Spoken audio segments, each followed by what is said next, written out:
Salut à tous, bienvenue dans cette nouvelle vidéo. Dans cette nouvelle vidéo, nous allons voir comment être plus heureux. Alors je vais partager avec vous trois petites astuces, trois petits trucs qui avec moi fonctionnent. Donc encore une fois, testez chez vous et j'attends vos réflexions dans les commentaires donc, de la vidéo ou des différents réseaux sociaux. Donc ça va être trois petites astuces pour pouvoir vous aider à changer le type, à passer d'un état d'esprit de voir le verre à moitié vide à voir le verre à moitié plein. Alors la première des choses va être une chose toute simple, ça va être établir la liste de tout ce que vous avez, tant au niveau humain qu'au niveau matériel. Alors pourquoi établir cette liste? Parce que généralement lorsqu'on est un petit peu malheureux, lorsque l'on est déprimé, en tout cas moi ça m'arrive, c'est que il y a une frustration par rapport au fait qu'on n'arrive pas à atteindre tel ou tel objectif ou qu'on n'arrive pas tout simplement à s'acheter telle ou telle chose. Donc le fait d'établir cette liste-là va faire nous rendre compte, va envoyer un message à notre système nerveux pour lui dire regarde, réalise tout ce que tu as déjà et sois patient, le reste va arriver, mais reviens à la base, reviens au fait de être pleinement conscient de tout ce que tu as. Donc ça va être vraiment ça l'idée, ça va être vraiment de se rendre compte de tout ce que l'on possède, tant au niveau humain que matériel, pour pouvoir être plus serein et pour pouvoir atteindre ou comment obtenir ce que l'on veut dans le futur. Donc c'est vraiment ça l'idée ici. La deuxième chose, ça va être une astuce, je dirais, pour mieux se connaître. Ça va être établir une liste de 10 choses, entre 10 et 25, si vous pouvez aller jusqu'à plus, il n'y a pas de problème. Donc ça va être établir une liste de choses qui vous font justement, qui vous donnent le sourire directement. Moi dans mon cas, j'adore tout ce qui est l'humour en règle générale, donc je regarde des vidéos sur YouTube ou autre. Donc si je me sens un petit peu plus déprimé ou autre, en regardant une vidéo ou en appelant aussi par exemple un ami, ça va être des choses qui vont me faire changer mon état d'esprit, qui vont me redonner tout de suite le sourire parce que je vais avoir des souvenirs, parce que je vais repenser à telle ou telle situation, qui va faire que je vais retrouver la pêche et je vais rigoler et du coup faire baisser mon niveau de frustration et focaliser, je dirais, mon esprit sur autre chose. Donc pour vous, encore une fois, ça peut être des choses toutes simples comme dans la première astuce. Ça peut être vraiment regarder des photos par exemple de vos enfants, ça peut être regarder un film de vacances, ça peut être aller faire un tour à la plage. Ce que je veux dire, c'est que ça peut être n'importe quelle chose.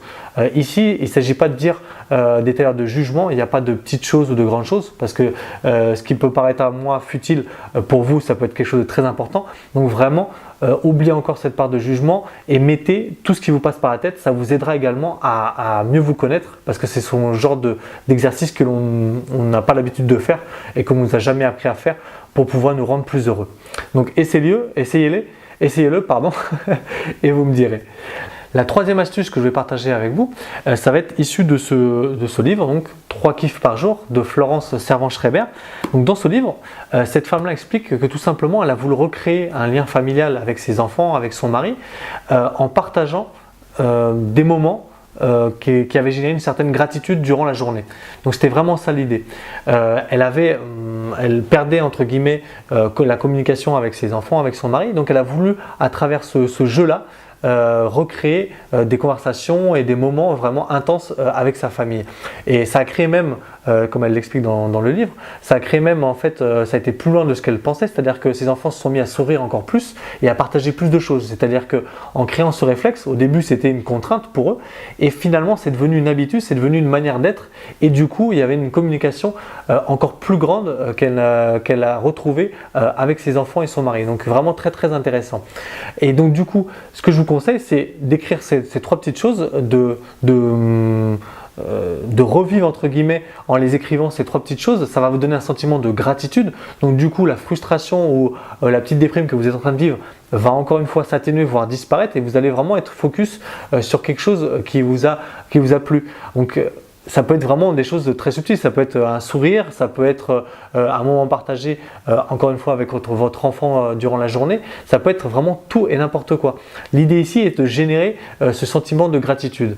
D'ailleurs, ce sentiment de gratitude, cette émotion qu'est la gratitude est de plus en plus, intéresse de plus en plus les chercheurs, voire les médecins, puisqu'on a vu, on a observé que les gens faisant preuve de gratitude étaient à même d'être plus résistants aux maladies et donc d'avoir des défenses immunitaires encore plus résistantes grâce à tout simplement le fait de générer cette émotion-là. Donc si vraiment vous arrivez à créer ce réflexe-là, ça peut être même au niveau santé quelque chose de très important pour vous. Encore une fois, comme vous le savez, il faut entre 4 et 8 semaines pour créer une nouvelle connexion neuronale. Donc si vous pratiquez ces différents exercices-là de manière régulière, vous allez vraiment créer une manière d'être, une manière de fonctionner vraiment différente et vous allez pouvoir changer comme ça votre état émotionnel et passer d'un état un petit peu déprimé, un petit peu malheureux à retrouver le sourire, la patate et avoir des idées, être créatif pour pouvoir attaquer le problème ou la frustration que vous êtes en train de vivre. Donc voilà, j'espère que cette vidéo vous a plu. N'hésitez pas à la partager. Si vous n'êtes pas abonné à ce canal-là, n'hésitez pas, dans lequel on parle donc de coaching, d'entrepreneuriat. Sur les différents réseaux sociaux également, sur Twitter, Facebook ou autres, n'hésitez pas à aller y jeter un œil. Merci beaucoup et on se retrouve dans la prochaine vidéo.